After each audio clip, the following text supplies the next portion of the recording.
So you got your checklist, you did your research, you've already bought Carfaxes, but what do you do with it, right? Okay, so you need the VIN number, first of all.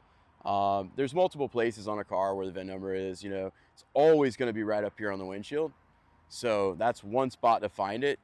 A lot of times they'll be on the window itself, depends on the make, but you can also find it inside of the door, right here. And then on other vehicles, it'll be on the outside of the door, somewhere in here. Those are the main ones that you want to look for. It's very easy. It has barcode. You can scan it. You can type it into your whatever for your Carfax, but run the Carfax, right? That's going to tell you everything you need to know.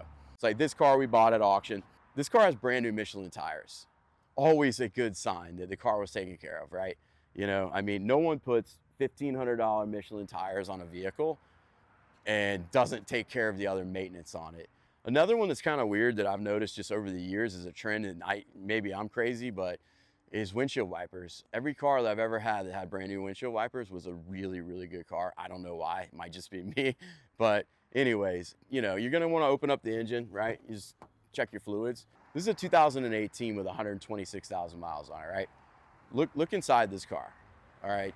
I mean, look at the seats. Look at how well maintained this car is. Yeah. That's a really good indicator the car was maintained. Maintenance on a Lexus, I mean, Lexus will last forever. I like to check all of the, obviously the headlights, blinkers, front blinkers, side view mirrors, your brake lights, and I'm also looking for, damage, right? I'm looking for noticeable paint work.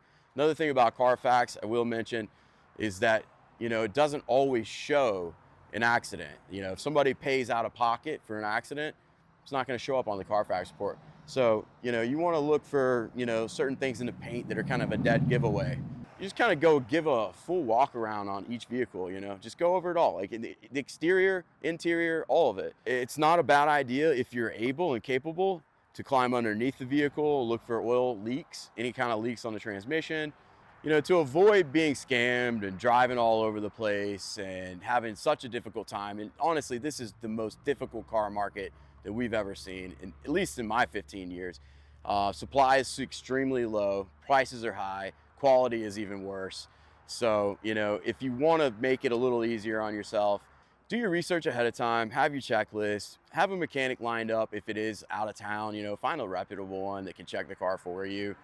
We're gonna add that checklist in the description here, so you guys can, take a look at that and print it out and take it with you. Comment below if this helped you purchase your next vehicle. There's a lot of stuff that we're gonna talk about in the next couple of episodes about, Carfax, odometer fraud, and it's kind of some of the things that we're seeing right now in the industry that is just really, really rampant.